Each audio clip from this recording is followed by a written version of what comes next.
I'm 19 years old, and I'm standing outside Mimico Correctional Center.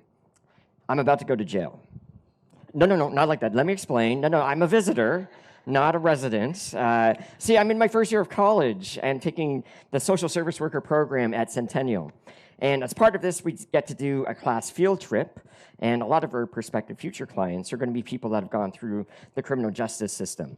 Now, Mimico itself is a medium security prison, meaning that all of the people out of the hundreds of inmates that they house, everyone here has been sentenced to 2.5 years less a day, or anything less than that. And I gotta say, walking into prison, there's a particular feeling that you get.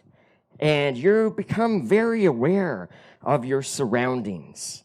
There's a cold concrete that curls around you. There's a chain link fence adorned with razor wire. There's guards that are marching, looking very intimidating. There's no disguising. Prison is dreary, depressing, and it feels dangerous. And the prison guards were escorting us through various buildings that day.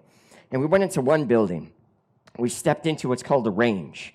And a range is just like a large cell that houses between maybe 12 to 20 people stacked on bunks. And there's a hallway. The bars are on the left. We're walking down. I hear my name being called from the other side of those bars. And I hear, "Hey, Kenny, what's up, man?" That's my buddy, JJ. And JJ is a very tall, lanky, very high-strung kind of guy. He's got tattoos. He's got a tattoo of an eyeball on his elbow. And I'm like, "Hey, JJ." And I kid you not, just mere moments after that, I hear my name being called for a second time behind those bars. "Hey, Kenny, man, what's happening?" That's my friend Peter, who's also very tall and lanky. He doesn't have any tattoos. He's got long shoulder-length hair, and he's sort of like still stuck in the 70s a little bit. And so I go over to them, and I'm shaking their hands as if I'm running for mayor. And I'm quickly reprimanded. "You cannot touch the inmates." I found that out. I did not realize that. And so the prison guard is getting his way. "Bye, guys." And then I hear JJ go to Pete and be like, "You know this guy?" And Pete's like, "Yeah, man, that's my buddy." Yeah, those are my friends. That's my social network right there. And maybe that's a story for another time. They didn't even know each other, which was hilarious. It was like a Hallmark moment right there. And I didn't realize that as I was leaving that day, a literal prison, I was stepping into a figurative one. Merely days after that, I developed some very significant mental health issues, very debilitating anxiety and real crushing depression. And I didn't see that coming. It made me feel really, really bad. Now, I don't know. There's people here that have experienced really significant anxiety or depression in your life, but it really feels like you're doing time, like you're doing hard time in your mind with no escape. And for me in my life, I just felt bad. I couldn't work, so I had to go on welfare. Then I went on disability, and then I drank a lot, which made me feel good, until the next day, which made me feel twice as bad. And I just kept repeating that cycle, bad after bad. Bad begets bad. And it was like there was a judge and jury in me that had somehow, at some point, I committed crimes, and now I was being sentenced to a life that I did not choose. And I realized something, too. When you think of a jail or an institution, something like that, tell me, what is something positive that can grow in a system that is designed to punish?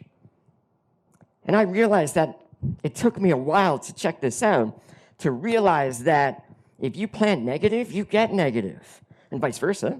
If you plant positive, chances are you're going to get positive back. The math is simple. It's an easy equation. You might not get that payoff today, but it's going to be down the road, possibly. In my late 20s, I realized I needed to make some big changes because my life was going down big time. My 20s were lost. They were wiped out. So I decided to quit drinking.